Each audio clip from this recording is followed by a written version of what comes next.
could they be? This is turning into a major headache. What now, boss? Forget our brothers and sisters over at the lighthouse waiting to get to work.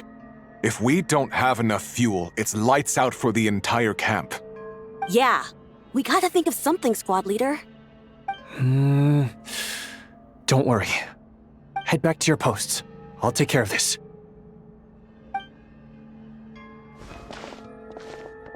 Traveler, Paimon, good to see you.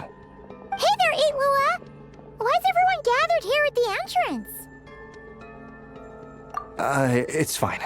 Just a minor issue, really. And I'm already on the case. Come on, Lua! You're always trying to fix things by yourself on the down low. Just tell us, it couldn't hurt. Or is it because you're too embarrassed to say? No way.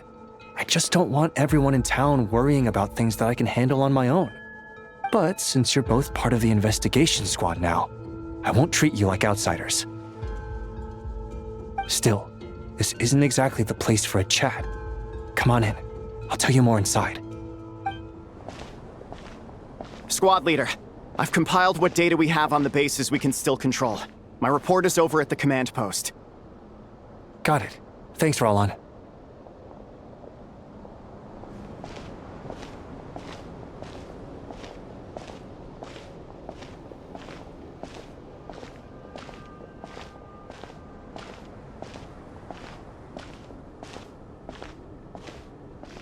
Squad leader, our comrades in the east seem to have butted heads with the Fatui.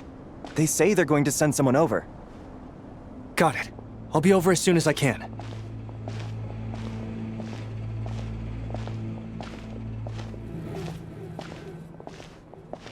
Jeez, Lua!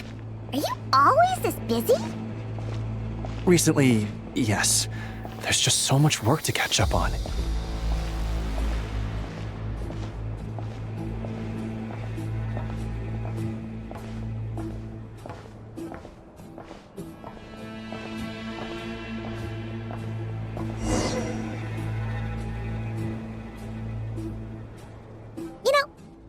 Wanted to ask for a while now. What are these vehicle thingies we keep seeing in the Lightkeepers camps? They kinda look like food trucks, don't you think? It'd be awesome if you really could cook up there. But Paimon has a feeling there's more to these things than meets the eye. For real? You mean the type that'd grab a spoon and start attacking you if you said you didn't like its cooking? Oh, these? Officially, they're called moon wagons. They're transportation tools we made by modifying Snezhnayan mechanical vehicles. You can think of them as Kuvaki-powered mobile lighthouses. They're not quick by any means, but they save us a whole lot of trouble and manpower when it comes to transporting supplies. As for cooking functionality, I hadn't actually given that any thought. But you know, if we did install a toaster in there... Oh, no. Filling stomachs is a key part of Arachnic's duties, too. Thanks for reminding me of that, Paimon. A proper food truck would save us from having to build makeshift stone stoves just to eat a hot meal. Right? And that way, you could even hold your own bonfire parties, too! Except, everyone does seem really busy. Not sure they'd be in the mood for that. Actually, I really hope that one day we can. Just the thought of it makes me smile. But that day will have to wait. For now, at least. Yeah, it's all because of the wild hunt, isn't it? Yes. Flint's did send word from the south that the strongest wild hunt anomaly we know of has been destroyed with your help. But it continues to cause havoc elsewhere, so there's no easing off for us. Not only must we shore up our bases themselves, we also need to ensure that the roads are clear, which entails dispatching Ratniki at regular intervals to patrol vast areas of land. Whew. Just listening to all that is kind of tiring already. You Lightkeepers sure have it tough. And that's just the basics. The real danger lies with those wild hunt outbreaks that suddenly just appear out of nowhere. Such tasks are all handled by Gramps, Flynn's, Olav, and those guys. I can't have Gramps fretting over every last thing, so I've taken over handling of the groundwork. Honestly, compared to our shortage of manpower, supply prep is nothing. To continue on the topic of food, even the best cook in the world couldn't do anything without ingredients.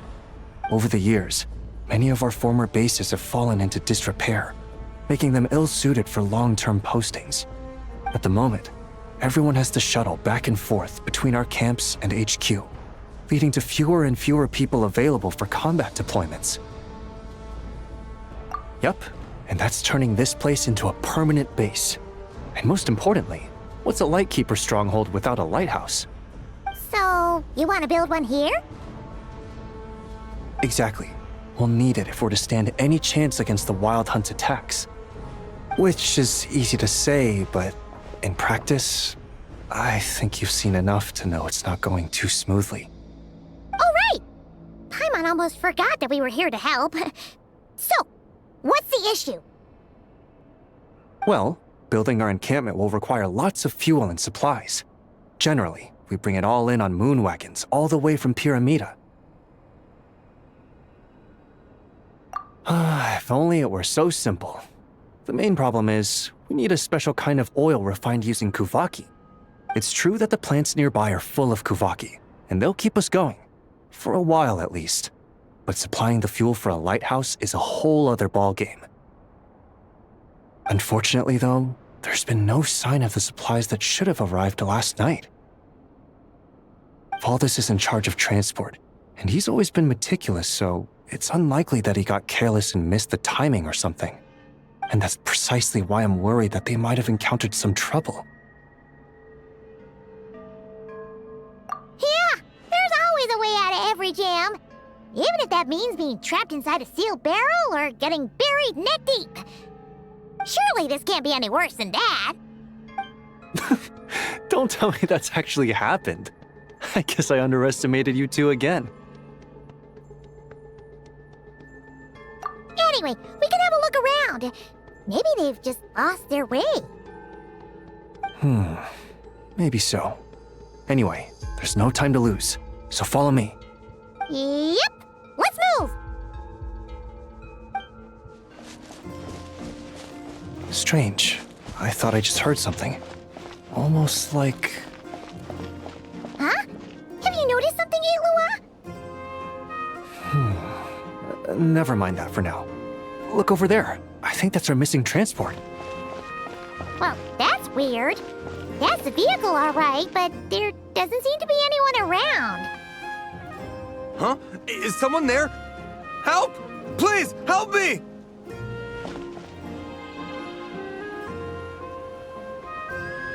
Squad leader! Thank the gods you're here! Please, help me!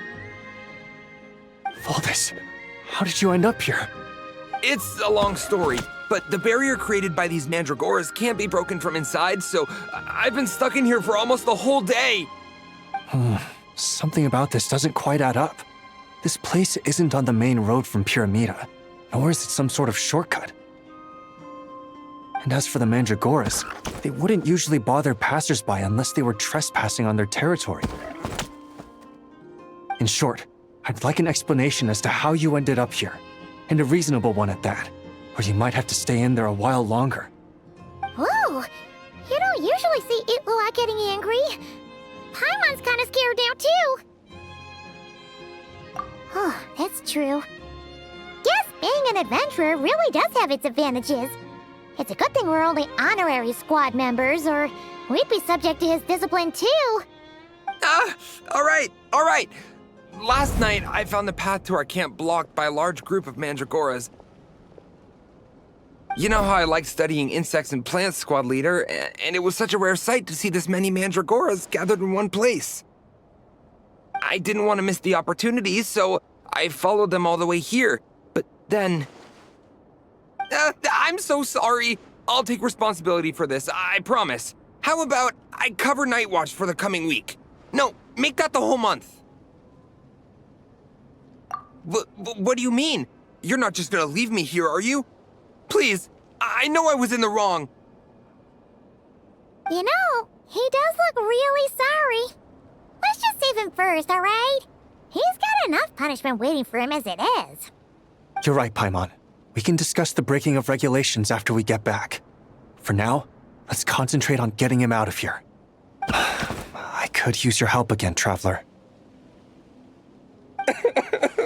Thank you!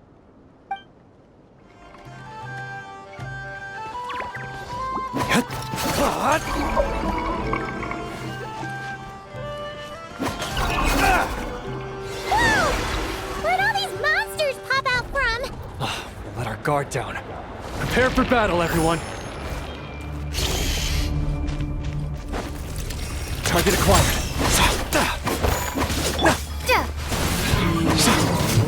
Be gone, Shadow of Darkness!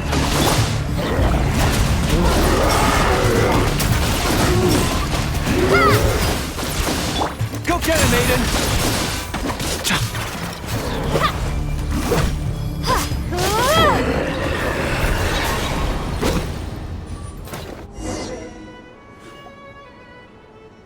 Phew! Finally drove off those monsters! What's going on here? Surely they couldn't have been waiting in ambush this whole time. The Wild Hunt. The Mandragoras. Huh, I get it. Huh? Have you figured something out, Illawa? Valvyn, I think these Mandragoras trapped you inside the barrier to protect you. They're very sensitive to shifts in their environment. I myself heard some strange murmurs on the way here. Come to think of it, it must have come from the Wild Hunt monsters, who had yet to manifest at that time. These Mandragoras must have detected them very early on, which is why they barred your path and prevented you from continuing onward. Only to have you follow them anyway, leaving them no choice but to trap you here for your protection. I see. So that's what was going on. No wonder they refused to leave the area. They probably only protected you because they detected the scent of grass and flowers on your person. Perhaps because of all the time you spend around them. Either way, thank you both. There doesn't seem to be any further danger.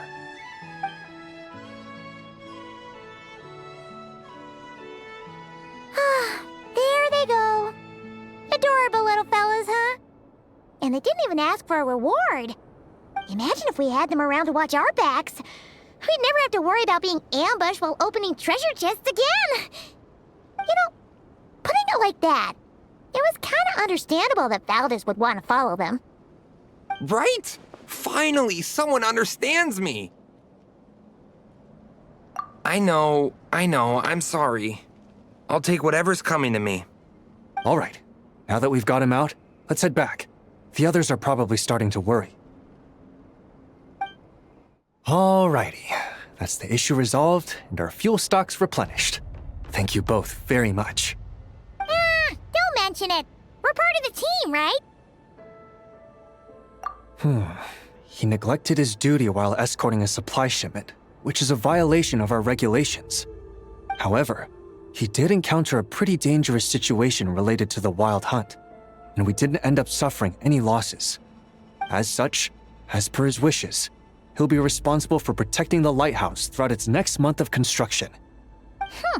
Hope he doesn't start slacking off again. Now that she's a member of the team, Paimon's gonna start coming down to check up on him. Oh, and to see how the lighthouse is coming along, too. Speaking of which, Paimon wonders what it'll look like once it's all done. It won't be as impressive as the one at Final Night Cemetery, that's for sure.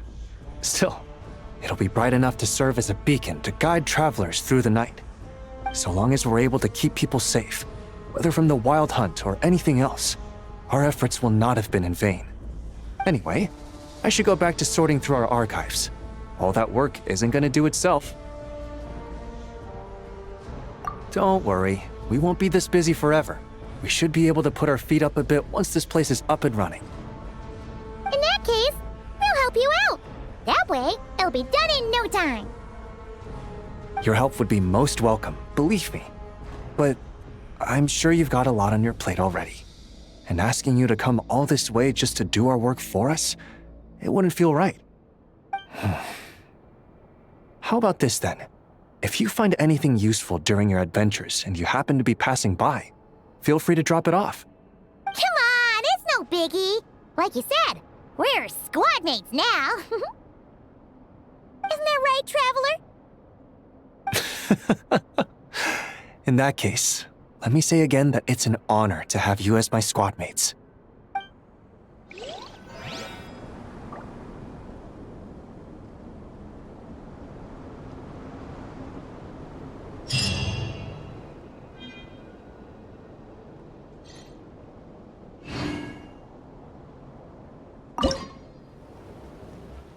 And in the end, we managed to settle things peacefully.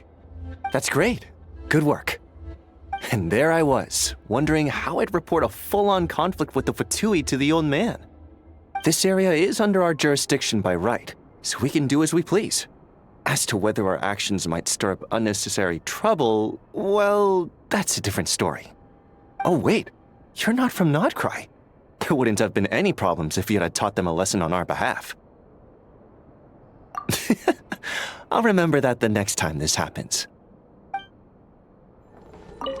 Whew, busy. Time to compile the reports and send them out. Gotta make sure we're all on the same page. Let's see, who needs a copy? Squad leader Olaf, who's out in the field pursuing the wild hunt. The sergeant major stationed in various regions. Oh, yes, and Sir Flynn's too. Well, I will have some help from my colleagues, but most of them, yes. Don't worry, this isn't a manpower issue. More like a side effect of the free-spirited nature of most Ratniki. If there weren't people like me serving as runners, we'd often end up losing track of such individuals in the field. Besides, I like to pay them all a visit anyway, so it's a win-win for everyone.